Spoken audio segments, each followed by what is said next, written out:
حضرت ابراہیم علیہ السلام سے کہنے لگی کہ ہاجرہ اور اس کے بیٹے کو یہاں سے دور لے جاؤ۔ حضرت ابراہیم علیہ السلام اپنے بیٹے کی پیدائش پر بہت خوش تھے اور اپنے نومولود بیٹے سے بہت محبت کرتے تھے۔ بی بی سارہ کی یہ بات سنی تو پریشان ہو گئے۔ اللہ رب العزت نے بھی حکم دیا کہ ہاجرہ اور اپنے معصوم لخت جگر کو مکہ میں ویران صحرا میں چھوڑ آؤ۔ حکم سنتے ہی حضرت ابراہیم علیہ السلام بی بی ہاجرہ اور حضرت اسماعیل علیہ السلام کو لے کر مکہ کی طرف روانہ ہو گئے۔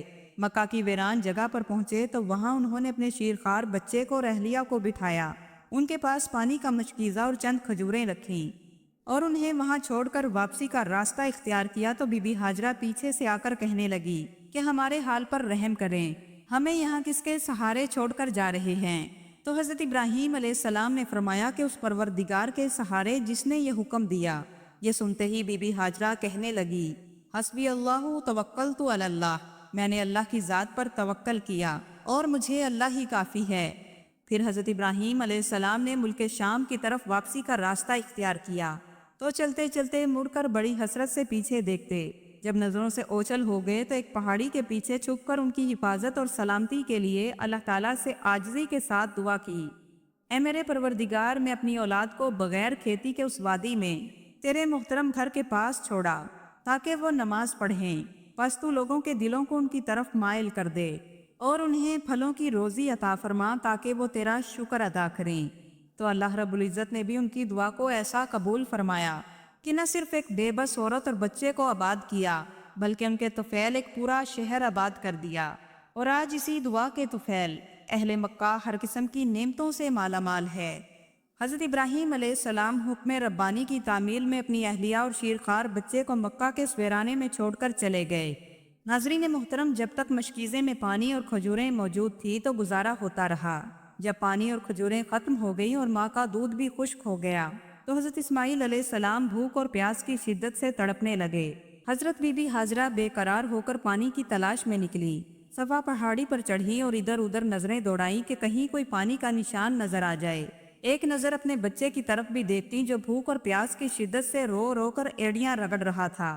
جب وہاں سے پانی کے کوئی آثار نظر نہ آئے تو مایوس ہو کر اس پہاڑی سے نیچے اتر آئیں اور پھر اس کے برابر والی پہاڑی کی طرف متوجہ ہوئیں، اور جب نشیب سے بچہ نظر نہ آیا تو دل میں یہ ڈر بھی پیدا ہوا کہ کہیں کوئی درندہ بچے کو کوئی نقصان نہ پہنچا دے، تو جلدی سے دوڑ کر نشیب سے کچھ اوپر آئیں۔ جب بچہ نظر آیا تو دوڑنا موقوف کر دیا، پھر مروہ پہاڑی پر چڑھی لیکن پانی کہیں بھی نظر نہ آیا۔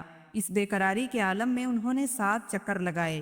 جب 7ویں مرتبہ مروہ کی پہاڑی پر چڑھی تو اللہ رب العزت کو بی بی ہاجرہ کی یہ ادا اتنی پسند آئی کہ قیامت تک بیت اللہ شریف کی زیارت کرنے کے لیے آنے والوں کے لیے لازم قرار دے دیا کہ بی بی ہاجرہ کی سنت کی پیروی کریں اور صفا مروہ کی سعی کریں۔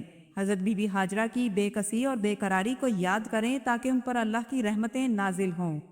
پھر مروہ کی پہاڑی پر یہ عالم غیب سے آواز آئی، کچھ اندیشہ نہ کر۔ جب یہ آواز سنی تو فوراً بچے کے پاس دوڑ کر آئیں۔ آ کر دیکھا کہ بچے کی ایڑیوں کے پاس پانی کا چشمہ جاری تھا۔ حضرت بی بی ہاجرہ دیکھ کر خوش ہوئی، اللہ کا شکر ادا کیا اور بچے کو پانی پلایا، اور پھر پانی کے ارد گرد مٹی اور پتھر رکھ دیے تاکہ پانی ضائع نہ ہو، اور پھر پانی سے مخاطب ہو کر کہنے لگی زمزم، یعنی رک جا۔ اللہ رب العزت نے اس چشمے کا نام ہی زمزم رکھ دیا۔ ناظرین محترم، 4000 سال گزرنے کے باوجود آج بھی اس چشمے کے پانی کا ذائقہ نہیں بدلا۔ اللہ رب العزت نے اس پانی میں شفا رکھ دی۔ پھر حضرت ہاجرہ نے اس چشمے کے ارد گرد مٹی اور پتھروں سے ایک چھوٹا سا حوض بنا لیا۔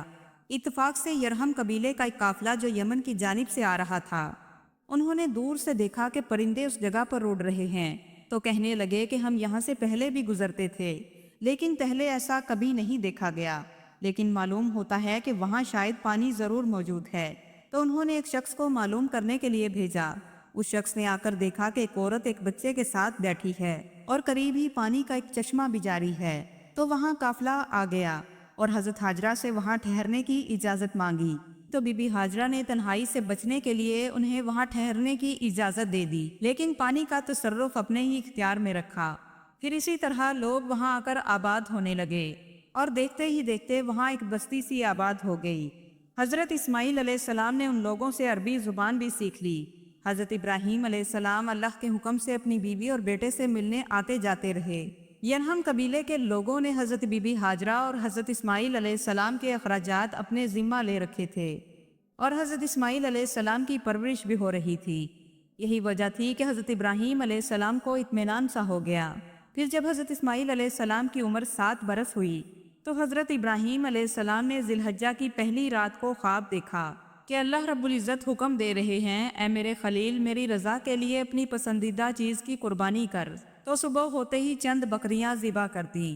اگلے روز پھر یہی خواب دیکھا تو چند اونٹ ذبح کر دیے، اور پھر یہی خواب مسلسل کئی روز تک آتا رہا۔ پھر 8 ذی الحجہ کی رات کو اللہ رب العزت نے حکم دیا، اے میرے خلیل، میری رضا کے لیے اپنے بیٹے اسماعیل کی قربانی کر۔ پھر حضرت ابراہیم علیہ السلام اللہ کے حکم کی اطاعت کے لیے بی بی ہاجرہ کے پاس آئے اور فرمایا، اسماعیل کو تیار کر دو، مجھے دوست کی دعوت پر جانا ہے اور اسماعیل کو بھی ساتھ لیتا جاؤں گا۔ حضرت بی بی ہاجرہ نے خوشی سے بیٹے کو نہلایا اور نئے کپڑے پہنائے، تیار کیا اور حضرت ابراہیم علیہ السلام کے حوالے کر دیا۔ افوض امری الی اللہ ان اللہ بصیر بالعباد، میں نے اپنا کام اپنے رب کے سپرد کر دیا، اور بے شک اللہ اپنے بندوں کو دیکھنے والا ہے۔ حضرت ابراہیم علیہ السلام نے رسی اور چھری بھی اپنے ساتھ رکھ لی تھی اور بیٹے کو لے کر مینا کی طرف روانہ ہو گئے۔ ان کے جانے کے بعد شیطان حضرت بی بی ہاجرہ کے پاس آیا اور کہنے لگا کہ کیا آپ جانتی ہیں کہ ابراہیم علیہ السلام آپ کے بیٹے کو کہاں لے جا رہے ہیں؟ تو بی بی ہاجرہ نے فرمایا کہ اپنے دوست کے ہاں۔ تو شیطان کہنے لگا کہ وہ تو اپنے بیٹے کو ذبح کرنے کے لیے لے گئے ہیں۔ تو بی بی ہاجرہ نے جواب دیا کہ ایسا کون سا باپ ہوگا جو اپنے بیٹے کو ذبح کر دے؟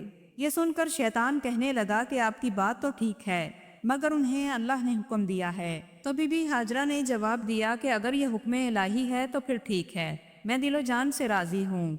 میرا تو ایک ہی بیٹا ہے، اگر 1000 بیٹے بھی ہوتے تو میں اللہ کی رضا کے لیے قربان کر دیتی۔ تو پھر شیطان وہاں سے مایوس ہو کر واپس لوٹ گیا۔ ادھر راستے میں حضرت ابراہیم علیہ السلام نے اپنے بیٹے سے بڑی محبت سے پوچھا، اے میرے بیٹے، میں خواب میں دیکھتا ہوں کہ میں تمہیں ذبح کر رہا ہوں، تم مجھے بتاؤ کہ تمہاری اس بارے میں کیا رائے ہے؟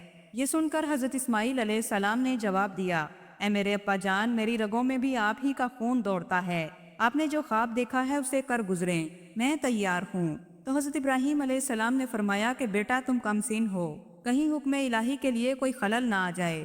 تو حضرت اسماعیل علیہ السلام نے فرمایا، اے میرے ابا جان، آپ بے فکر ہو جائیں، انشاءاللہ آپ مجھے صبر کرنے والوں میں پائیں گے۔ تو شیطان نے آ کر حضرت اسماعیل علیہ السلام کے دل میں وسوسہ ڈالنے کی کوشش کی، لیکن حضرت اسماعیل علیہ السلام نے شیطان کو جواب دیا کہ میری تو ایک ہی جان ہے، اگر 1000 جانیں بھی ہوتی تو میں اللہ کی رضا کے لیے قربان کر دیتا۔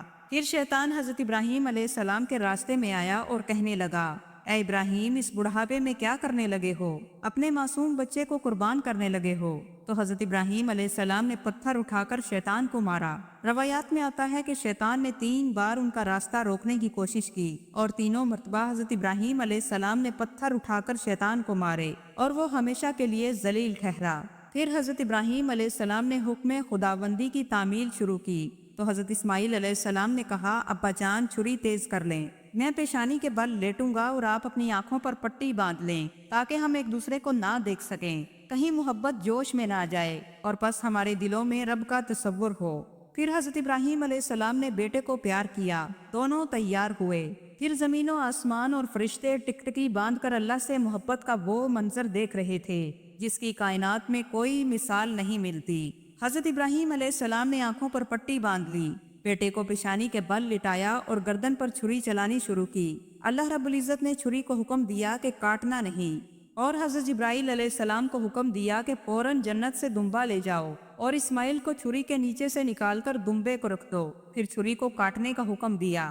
جب حضرت ابراہیم علیہ السلام کے ہاتھوں کو گرم گرم خون لگا تو عالم غیب سے آواز آئی، اللہ اکبر۔ پھر حضرت ابراہیم علیہ السلام نے کہنا شروع کیا، لا الہ الا اللہ واللہ اکبر۔ پھر آواز آئی، اے میرے خلیل، آپ اس امتحان میں کامیاب ہو چکے ہیں۔ پھر آنکھوں سے پٹی ہٹا کر دیکھا تو ایک دمبا تڑپ رہا تھا، اور حضرت اسماعیل علیہ السلام سامنے کھڑے مسکراتے ہوئے کہہ رہے تھے، اللہ اکبر وللہ الحمد۔ حضرت ابراہیم علیہ السلام نے حیران ہو کر کہا، یا اللہ، یہ کیا ماجرا ہے؟ تو اللہ رب العزت نے جواب دیا، ہم وفاؤں کے بدلے ایسے ہی دیا کرتے ہیں۔ اے میرے خلیل، آپ اس سخت امتحان میں کامیاب ہو چکے ہیں، اور اب آپ اپنے بیٹے کو گھر لے جائیں، وہاں ممتا بھی بے قرار ہے۔ اللہ رب العزت کو حضرت ابراہیم علیہ السلام کی یہ ادا اتنی پسند آئی کہ قیامت تک ہر مسلمان کے لیے سنت ابراہیمی کو لازم قرار دے دیا۔ ناظرین محترم، حضرت ابراہیم علیہ السلام کا ہر قدم ہمیں سکھاتا ہے کہ ایمان صرف زبان سے نہیں بلکہ عمل سے ثابت ہوتا ہے۔ حضرت ہاجرہ کا ہر آنسو ہمیں بتاتا ہے کہ رب کسی کا بھی توکل ضائع نہیں کرتا۔ حضرت اسماعیل علیہ السلام کا ہر قدم ہمیں پکار پکار کر کہتا ہے کہ اللہ کے راستے میں سب کچھ قربان کر دو، وہ تمہیں ضائع نہیں کرے گا۔ ناظرین، کیا آج ہم تیار ہیں ویسا ایمان، ویسا صبر اور ویسی قربانی دینے کے لیے؟ یہ سوال خود سے ضرور کیجئے۔ اللہ رب العزت ہمیں ان عظیم ہستیوں کے نقش قدم پر چلنے کی توفیق عطا فرمائے، آمین یا رب العالمین۔ ناظرین، اگر آپ کو یہ ویڈیو پسند آئی ہو تو اسے لائک، شیئر اور چینل کو سبسکرائب ضرور کیجئے۔ والسلام ورحمۃ اللہ وبرکاتہ۔